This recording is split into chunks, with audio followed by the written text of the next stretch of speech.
Griffinwood Press presents Primitive, A Bonebrake Adventure, Book 1, written by David Wood, narrated by Jeffrey Kafer. Chapter 2. Sarasota, Florida. The offices of the Sarasota Sun stood on the corner of Ringling Boulevard and South Osprey Avenue in the heart of town. Bones squeezed his Dodge Ram pickup truck into a narrow parking space, cranked up some AC/DC on the stereo, and waited for Slater to arrive. He hadn't been there long when a sharp rap on his tailgate startled him. He glanced in the rearview mirror and saw a man in the all-black uniform of the Sarasota County Sheriff's Department beckoning to him. Bones rolled down his window and stuck his head out. "What can I do for you, officer?" "It's Deputy, and you can start by shutting off that vehicle and getting your nair behind out here where I can talk to you." Though his ruddy features and sturdy build didn't scream inbreeder, the man's southern drawl marked him as a likely member of one of the long-term native families, rather than a more recent transplant from somewhere up north. He was probably a redneck. Bones hated rednecks. Slowly, he cut the engine, opened the door, and slid out into the tight space between his truck and the vehicle alongside him. "I don't know how they do things down in Monroe County," the deputy said, glancing at Bones' license plate. "But around here, when an officer of the law gives you an order, you obey it without." He halted in mid-sentence as Bones stepped out from between the vehicles. The deputy was not a small man. He was a shade over 6 feet tall and solidly built, and probably accustomed to physically intimidating most of the people he encountered. But next to the broad-shouldered 6'5" Cherokee, he was a bit on the small side. "Sorry about the delay," Bones lied, trying to make his smile as friendly as possible. "Deputy Logan," he added after a glance at the man's name tag. He said nothing else. He knew he'd done nothing wrong, so he simply waited for the deputy to explain himself. "You know why I called you out here?" The deputy had regained some of his fire, but his demeanor was decidedly less pugnacious than it had been a moment before. "If it's to tell me how frickin' hot and humid it is in this town, I've already noticed." The deputy didn't crack a smile. "You mind telling me what you're doing sitting here?" "Listening to music, good old classic rock. You into that stuff?" "Excuse me?" The deputy shuffled his feet as if debating whether or not to take a step toward Bones. "Am I free to go?" Bones knew he probably shouldn't mess with a man, but he didn't appreciate being rousted for no particular reason. "Or am I under arrest?" "I just want to know what you're doing here. You're from down south, which is a pipeline for the drug trade, and you're sitting here in this parking lot doing nothing." "He's waiting for me." Slater had arrived.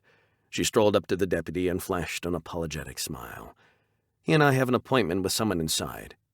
She inclined her head toward the newspaper office. "I'm running late. Please accept my apology." The deputy looked like he had just sucked a lemon. He looked from Bones to Slater and then nodded. "All right, just don't loiter in the parking lot when you're done." He didn't wait for a reply, but turned and stalked back to his car, climbed in, and drove away. When the deputy was gone, Slater turned and frowned at Bones. "Do you always treat people like that?" Bones shook his head. "Nope, but bullies and rednecks get on my nerves." "I don't know how many of the former we will encounter, but we're likely to meet up with plenty of the latter. Do you think you can keep your attitude in check?" "You're the boss." Bones looked up and squinted at the late morning sun. "What do you say we blow this appointment off and head over to the Siesta Key Oyster Bar? I hear it's a great place to hang out and pound a few brews." "When this investigation is finished, I'll let you buy me a pitcher, but not until the work is done." "Bummer. I thought you were a party girl." Slater rolled her eyes and led the way into the office. The reporter who greeted them was a weedy, bespectacled man with a rat face and a thatch of yellow hair. He barely glanced at Bones, having eyes only for Slater. Bones couldn't blame the man. She was garbed in a tight tank top, snug-fitting khaki shorts, and hiking boots. With her brown hair hanging in a braid down the middle of her back, she was giving off a serious Lara Croft vibe. Bones couldn't deny the look worked for her. "I'm Gage," the reporter said. "Please follow me." He led them to a tiny cubicle in the far corner of the building and sat down in front of a cluttered desk lined with bobblehead dolls of famous baseball players. When Bones and Slater had pulled up chairs and sat down, Gage got down to business. "I understand you're interested in the skunk ape." He kept his voice low, frequently glancing about as if spies lurked in every corner. "That's right," Slater said. "I host a television show and we're doing a feature on it. I understand you're the man to speak to on the subject? The compliment did the trick. Gage relaxed, and a smile spread across his face. I'm a local affairs reporter, so the skunk ape is strictly a hobby. I have, however, done extensive research. He took out an overstuffed accordion folder and handed it to Slater. This is all of the information I've gathered. Newspaper clippings, articles from the web, transcripts of eyewitness reports including interviews I personally conducted, research into possible scientific explanations, and a summary of my conclusions in the back. This is wonderful, Slater said. Is there somewhere we can sit and examine it? These are copies, Gage said. I only ask that you credit me if you use any of the material in your show. You've gone to a lot of trouble, thank you. If it will help prove that the skunk ape is real, or at least its existence is a real possibility, it will have been more than worth the effort. He looked around again. I don't mind telling you that people around here give me a hard time about my research. I know what you mean, Bones said. I'm into cryptids, alien visitor theories, and all that kind of stuff. Most people don't get it. Gage nodded. Yes, but it's not just that. In general, the locals don't like it when anyone talks about the skunk ape. The transplants from other parts of the country are concerned about our community's image. They think treating the legend seriously makes us look like a bunch of hicks. The families who have lived in the community for generations are afraid Sarasota is gonna, turn into Roswell, New Mexico. Drawing in the oddballs and pseudoscientists. Sorry, he said, blushing, but you know what I mean. Bones and Slater nodded in unison. I'm just saying, Gage continued, don't be surprised if you get a lot of pushback. And be careful where you go and who you talk to. Chapter 3. Gage snapped his head around as a long shadow ran across his keyboard. He looked up to see a tall man in a sheriff's department uniform standing over him, arms folded. How can I help you, Deputy Logan? He couldn't stand the man. He was a scion, if someone who lived in a rundown mobile home on the edge of the swamp could properly bear that title, of a long-time local family. As such, the deputy stuck his nose into everyone's business and had an opinion on how just about everything should be done. You had some visitors today. It wasn't a question. Gage gritted his teeth. Damn Logan and his reticence. Would you care to explain why you're investigating my activities? Gage threw back his head and laughed. Don't get your panties in a bunch, Gay, he said, using the high school nickname Logan and his football buddies had slapped onto Gage so many years ago. I happened to be in the office and saw some unfamiliar faces, and I wondered who they were and what they were up to. Why would outsiders need to meet with a local affairs reporter? I'm afraid that's confidential, Gage said through gritted teeth. He felt his cheeks begin to heat. He hated Logan and despised the way the man could get a reaction out of him with such ease. Sometimes it didn't get better after high school. Logan smiled and sat down in the corner of Gage's desk. You got this all wrong. I'm just looking out for my town, same as always. I'm not trying to get on your nerves or anything. Well, you have, same as always. Look, you know how I care about this town and the people who live in it, even the fellas who are still mad about a wedgie 20 years ago. He grinned. Truth is, there was an incident outside with that big Indian fella. Didn't amount to nothing, but something ain't right about him. He's from down south, and we know what kind of characters come from there. I ran his plate, so I already know his name. He leaned in and laid a heavy hand on Gage's shoulder. I'm just asking you, as an old high school buddy, to give me an idea of what the man's up to. No details, nothing personal, just the big picture. Gage bit his jaw, holding back a profane retort. He knew Logan would keep pestering him until he got what he wanted. By the way, Logan said, letting go of Gage's shoulder and sitting back, we're starting afternoon rush hour patrols on your street. I'll tell the boys to keep an eye out for your car. The implication was clear. If Gage played ball, the deputies would leave him alone. If not, he doubtless would be pulled over for some non-existent violation.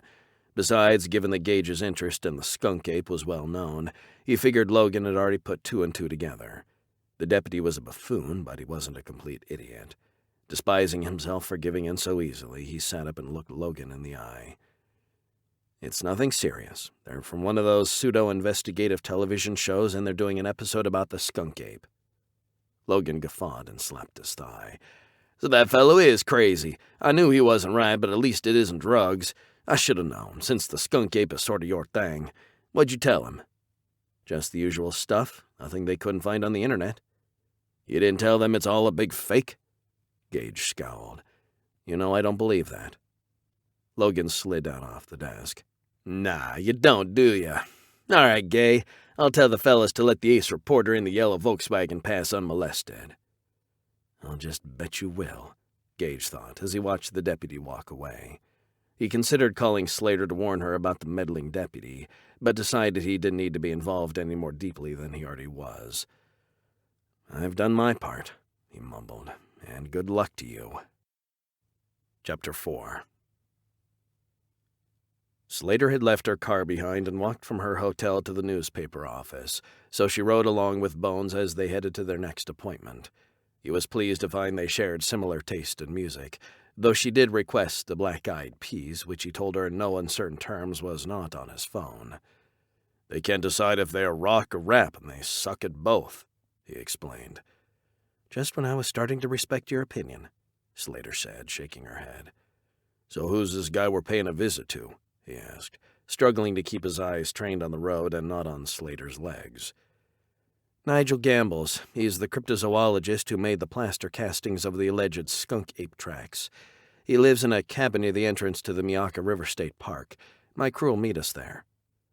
Slater's crew turned out to be a two-person team, a short, skinny young woman named Carly and a round-faced, thick-set man named Dave. The two hurried over when Bones and Slater got out of the truck. I'm the cameraman, Dave said, unnecessarily holding up his camera.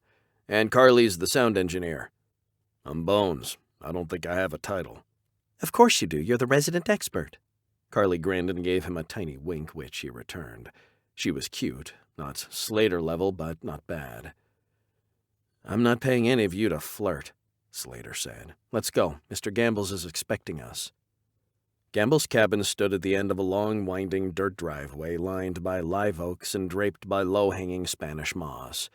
The deep shade did little to dull the Florida heat, but any respite was welcome to Bones, who had ditched his trademark leather jacket but kept his jeans. Shorts weren't his thing unless he was going to the gym or for a run. Gambles was a trim man with close-cropped hair and friendly eyes. He spoke with a slight accent, but Bones wasn't familiar enough with the various regional forms to say from where in Britain the man hailed. London, perhaps? Gambles invited them in and immediately set to talking about his most recent discovery, but Slater gently interrupted him. We really want to hear everything you have to say, but let's get it recorded so you don't have to cover anything twice, okay? Gambles agreed, and when Dave and Carly had everything in place, he took up a position in front of a bookcase laden with titles relating to cryptozoology. Slater sat down in a chair facing him and began an Oprah-style interview. Can you tell us about the skunk ape? Gambles nodded.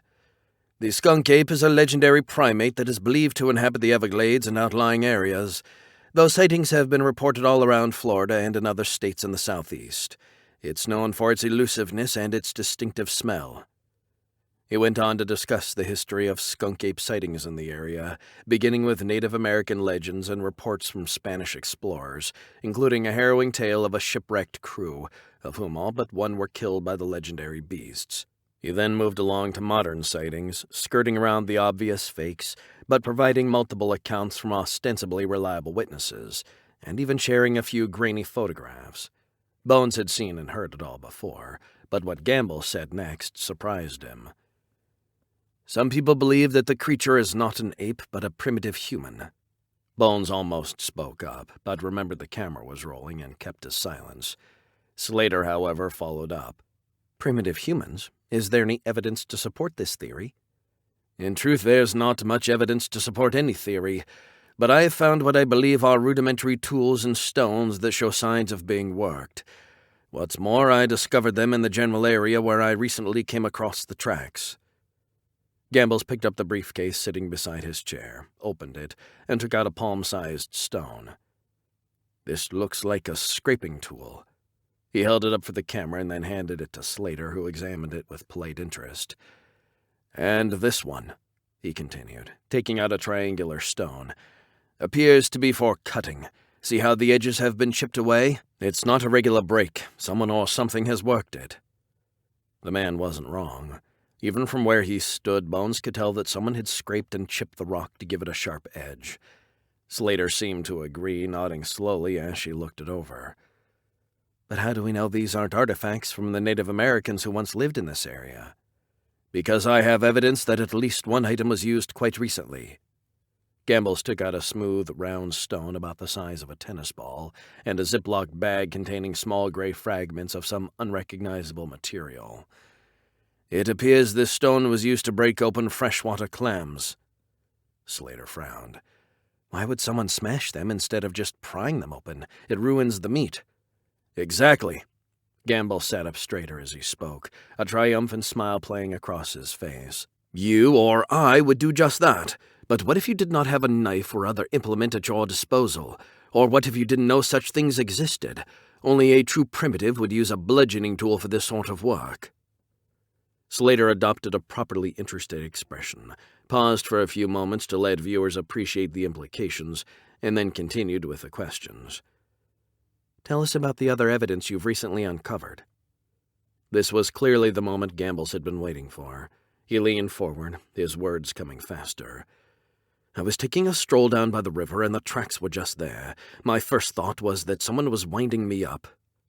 Why would you think that? Slater asked. My neighbors know I'm a cryptozoologist. Truth told, they think I'm a bit of a nutter, so I thought one of them might be having some fun at my expense. Then I realized I was well off my usual route. No one would have any reason to believe I'd have gone so deep into the swamp. If someone wanted to play a joke on me, they'd have planted the tracks somewhere I'd be sure to stumble across them. Of course, that doesn't mean the tracks aren't fake, only that they probably weren't intended specifically for you, Slater pointed out. Bones was impressed that she didn't merely accept the man's story at face value. What makes you believe these tracks are genuine? That's a fair question. Gambles once again reached into his briefcase, this time taking out a set of photographs. He passed most of them to Slater, but kept one which he held up for the benefit of the camera. I immediately took some photographs with my cell phone, just in case someone or something disturbed the tracks before I could return. I then hurried home to retrieve my camera and my footprint kit. These are the high-resolution images I took. You can see they bear some resemblance to ape footprints, but are also reminiscent of very old tracks found in Africa. He handed the last photograph to Slater. Finally, there are the castings I made of the prints. He carefully removed 2 bubble-wrapped objects from the briefcase, closed the case, and set it on the floor. The prints do not show the telltale signs of fakery. He went on to describe the same details Slater and Bones had discussed at the bar.